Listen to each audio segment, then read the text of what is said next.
15 years. Today, we ask top designers, what packaging design mistakes are you seeing on shelves that drive you crazy? The mistakes that they call out might be the same ones that your team is making right now. So grab a seat and get ready to question every die line that you've ever created. If your packaging doesn't have a strategy, it doesn't matter how pretty it is.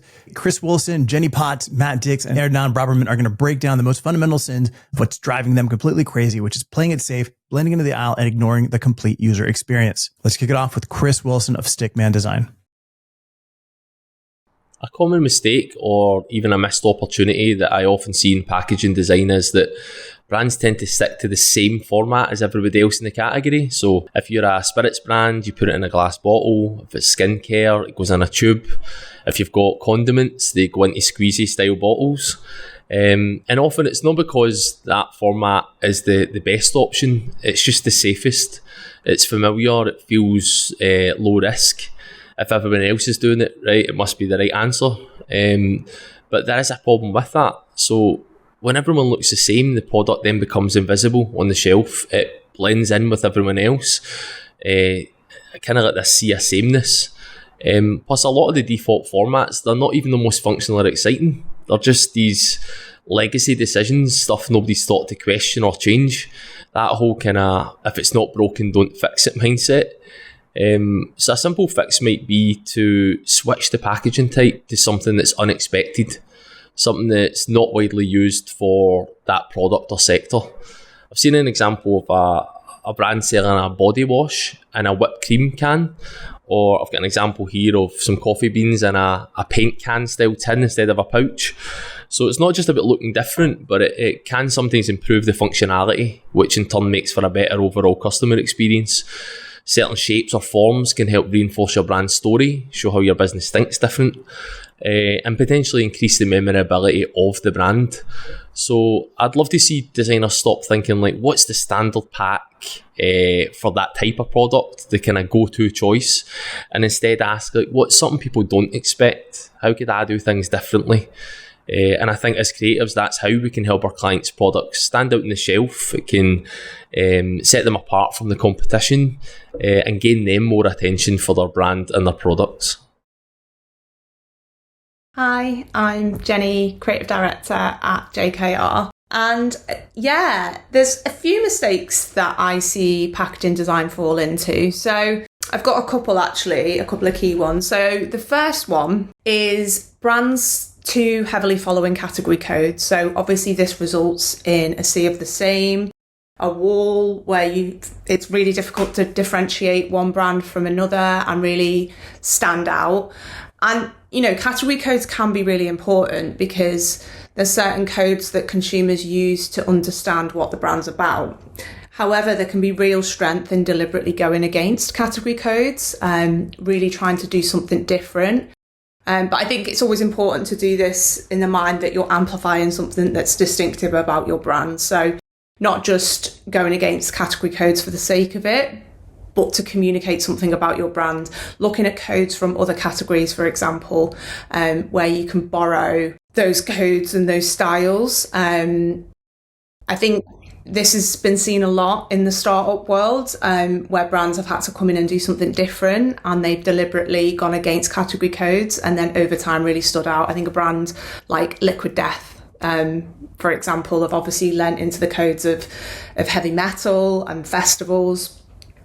And then they really stand out, and they're really saying something different about their brand. So not falling into the traps of category codes to make sure that you're standing out, and you're doing something different and interesting that can catch consumers' eyes and help you stand out at shelf. Something that really stands out, as a strategist, this is always really easy to spot, is when packaging is focused entirely what's inside the pack and doesn't really build to kind of wider consumer experience. It doesn't speak to consumers' lives or their ambitions or their values. If we think about the huge growth in something like functional drinks, it's a category where, kind of what inside really matters. Whether it's isotonic or gut healthy or CBD, whatever else, it's important. It might be meeting a specific need for your health or your wellness. You need this supplement, you need that vitamin. But the brands that do this best are keeping in mind that consumers buy lifestyle, they buy experience. What does that product deliver beyond its kind of physical properties, beyond what's in the can or the bottle? How can they do that with authenticity? We recently worked with an alternative soda brand based in the north of England, Hip Hop, and exactly the kind of brand we love to work with. They came to us with drinks that were awesome, real fruit, kind of kombucha, all the good stuff, tasted amazing, but they're not a poppy or an olipop. That experience isn't hip hop. They're not that kind of Californian bright kind of thing. It was blindingly obvious from the moment we met the founders. So we crafted a brand around really strong central positioning, a strapline and a mission in one, really. It was get real, and you'll see it across pack and in comms, but it also informed our design direction and the creative work that we did. It was cut through with kind of northern grit, authenticity, attitude. That messaging on and off pack was really true to the brand's Manchester roots. They weren't born with a silver spoon in their mouth, so we didn't want to create a brand that felt different. We ended up with a drink for people who really resonate with that. You can kind of begin to build the constellation of brands and experiences those consumers might care about, whether it's live music, alternative culture, all that kind of stuff. The picture is there. The experience beyond the pack is really crucial, something every brand should stay focused on. And it's something that if brands come to us at Robot Food and they don't have an idea of what that kind of wider authenticity and experience is all about, it's one of the first things we try and work on for them. I've been designing packaging structures for over 30 years, and honestly, there's one blind spot I see brands make that's literally causing them millions in lost equity. They completely underestimate the power of structural design as a distinctive brand asset. And look, this happens in two ways. First, established brands throw away years of structural equity when they redesign, focusing only on graphics. Second, new brands just default to standard commodity structures instead of creating something uniquely ownable. Think about it.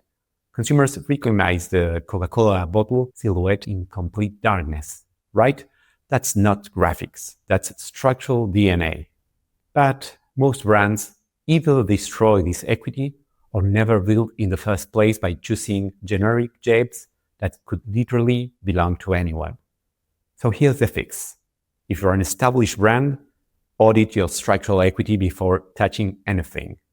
What shapes or proportions do consumers already associate with you? And preserve that DNA. And if you are building a new brand, don't settle for standard structures. Your shape should be as distinctive as your logo, something competitors can't easily copy. So remember, your package structure is the first thing consumers touch and the last thing they throw away. So make it count as a brand asset, not just a container. So your brand's growing, that's great. If your client's brand is booming on social, amazing. But if your packaging doesn't grow with a plan, you're headed for chaos. Sarah Williams and Rich Robinson show you how good architecture can make your brand scalable and shoppable, not to mention memorable. This is Sarah from Beardwood & Co. And let's talk design architecture for packaging. It's what keeps your brand looking consistent and recognizable and still fun to play with, especially as your portfolio grows. So think of it like getting dressed, and your fixed elements like your logo, your layout, your core colors, those are your wardrobe staples. And then your flex elements like flavor cues or product names or those limited drops, those are the accessories. And without having that system, your brand starts to look confused and you can have an identity crisis.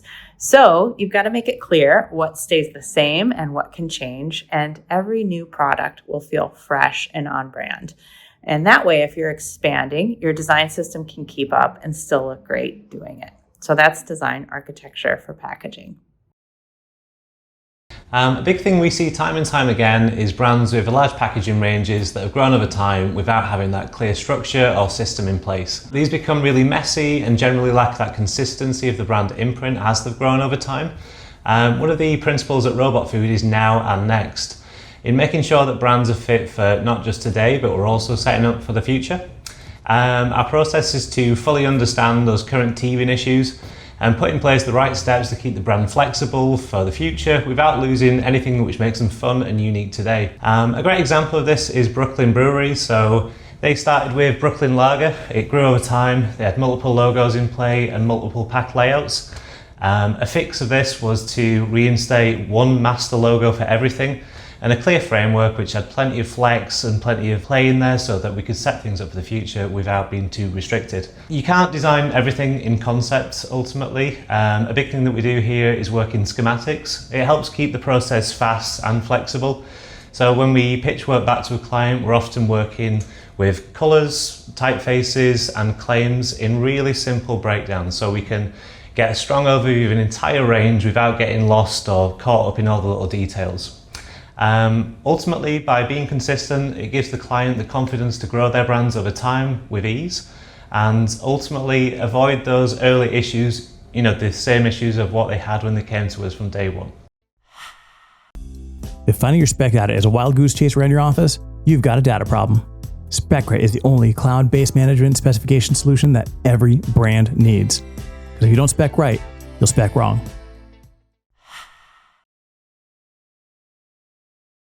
Here's where it gets juicy. You've got Anna Ison, Chad Makerson-Michael, Brandon Bennett, and Gene Portnoy. They're going to blow up print fails, color crimes, and the AI-generated crap that's slipping into real packaging. These are the pet peeves that spark rants on X. They kill brand trust and are the easiest for you to apply to your packaging design. Or maybe not apply, avoid. One thing that I notice is the use of yellow and how there can sometimes be not enough contrast, right? So we love yellow. It's bright, it's sunny. It's oftentimes used for flavor varianting. For example, lemon is a very common color that we use across food and beverage. But one thing to note is that yellow does not read well with white. So for example, if there is a design system that uses color varianting, for example, with bands, and there's white type knocking out of that, oftentimes there is not enough consideration being used when the flavor goes to lemon. And there is the use of the color yellow with white, which leads to low contrast and therefore really difficult legibility, not just for printing, but for the consumer who is ultimately, having a hard time deciphering what the copy is on top of the yellow. So a couple tips for managing that would be, one, I think breaking the system, just that one instance for lemon so that you have a positive, darker color that is reading against the yellow. Whether that's black or maybe a tonal color, a darker brown, that will help a lot. Two, a second tip I can offer is, for example, if we're really kind of set on using white, maybe there are instances to kind of build in a look and feel where we have a stroke around the type, maybe even a drop shadow that will help. Any way to bring in some sort of contrast against the white and the yellow, that's going to improve legibility a lot and even printability in terms of how things, end up looking on shelf. Keep in mind that when we're, doing packaging for retail, really we're sitting in an environment that has harsh lighting. So often yellow is very kind of difficult in general already to have enough contrast with elements on top. So when using yellow, think of it kind of holistically and make sure that we're not thinking isolated in terms of how we show typography on there. Hope that helps. Illustration is not taken into consideration when it comes to the overall theme or the look or the feel of the package design. So for example, you're developing a tropical liqueur and the illustration style you've picked is not appropriate. It's black and white. It's hodgepodge together. It's photography that doesn't feel like it matches the rest of the package design, the rest of the typefaces, the attitude, the character, the style. So make sure that whatever illustration style that you end up choosing, if there is illustration and that is applicable, that it fits everything else, that it actually makes sense and it should live within that world. A packaging design trend that I wish that I would, and I have to give my hats off to gradients.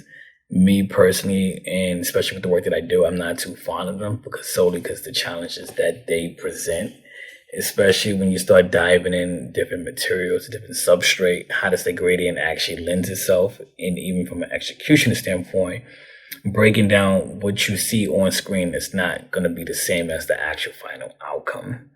And then you also have to think about it like not every brand needs a gradient. Sometimes the gradient itself can actually damage the brand and the story that you're trying to showcase. And the complexity of it, it's it's not quite ideal. It's something that many designers find themselves like they need a gradient to actually influence the brand and make it stand out on shelf.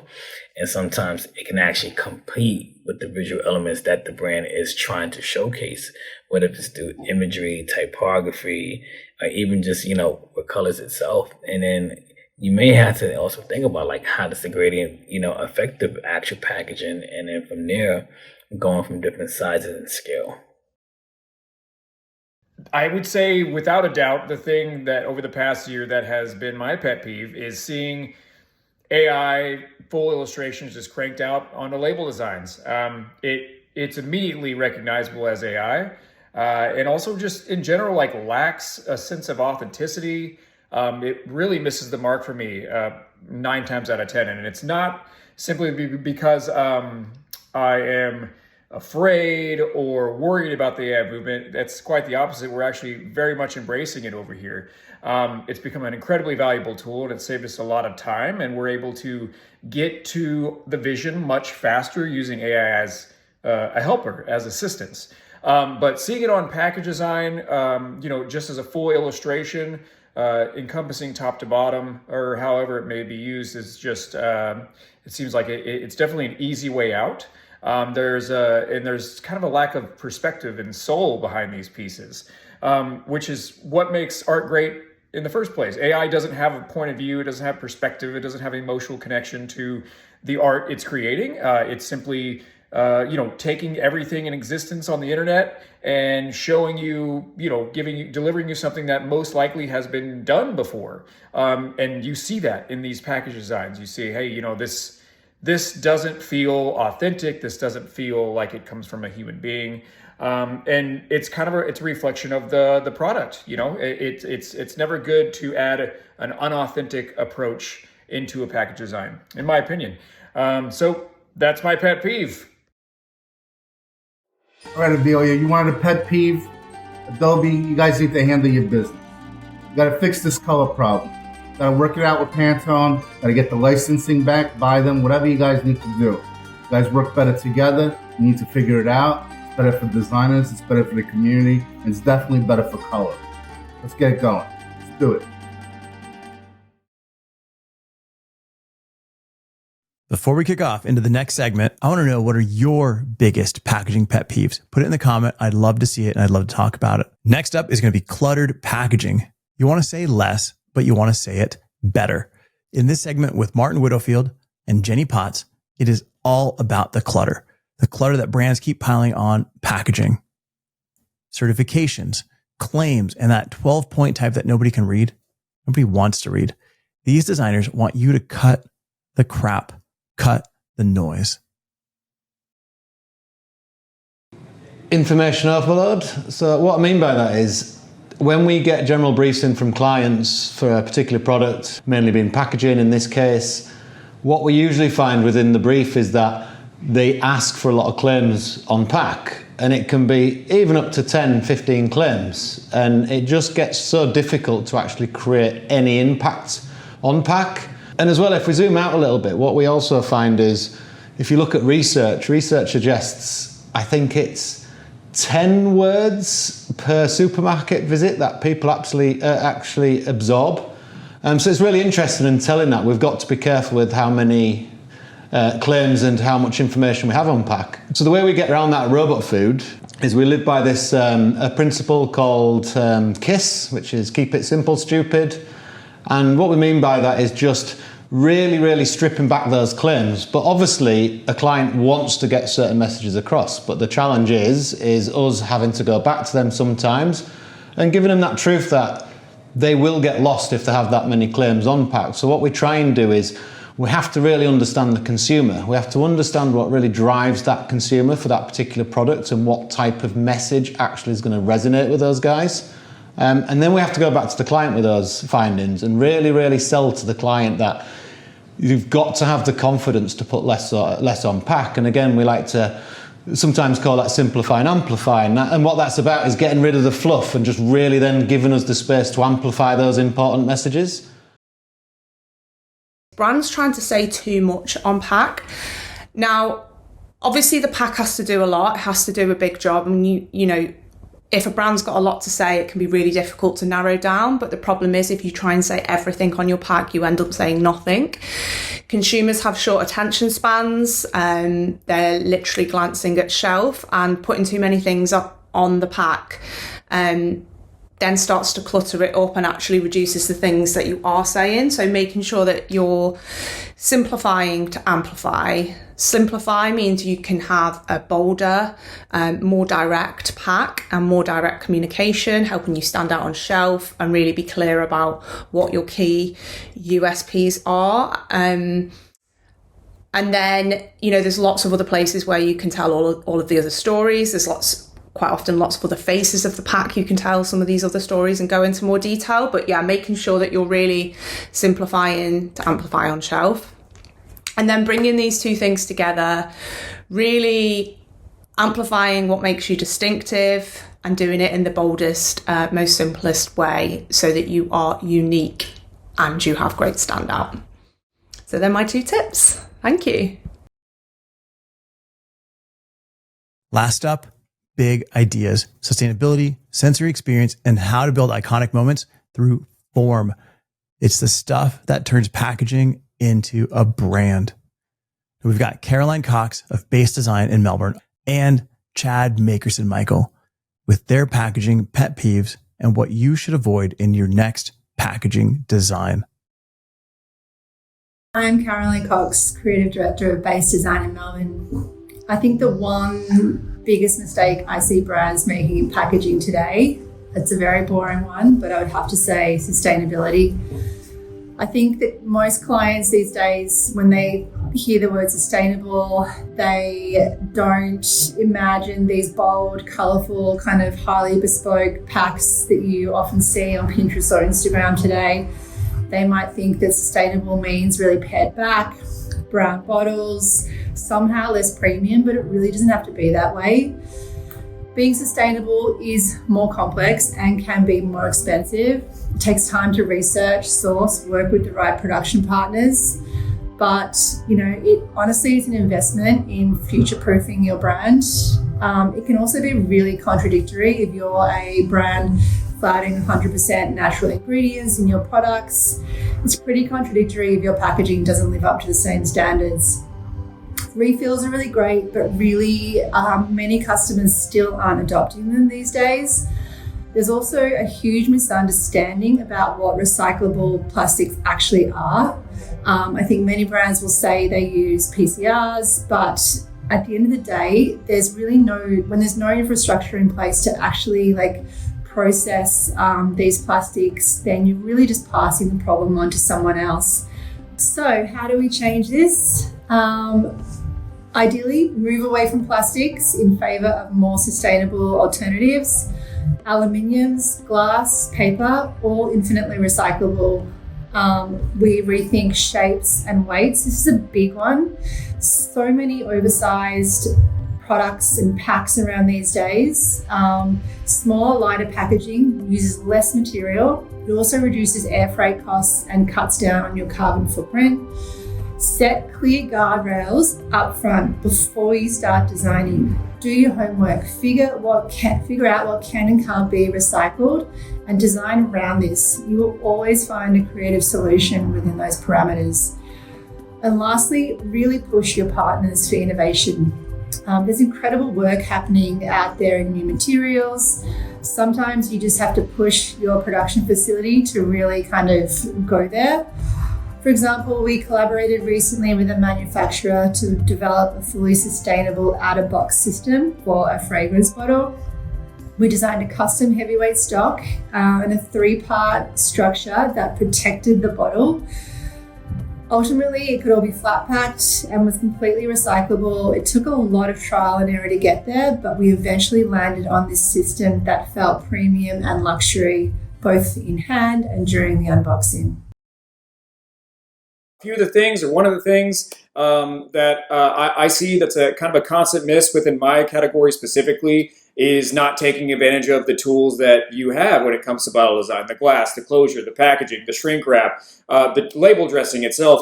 A lot of those times those things are overlooked and not really taken into consideration. Understandably, a lot of clients don't have the ability to create bespoke glass from top to bottom, but there is always a way to inject personality and character into the closure, into the dressing, and even to the outer carton without bearing significant cost at all.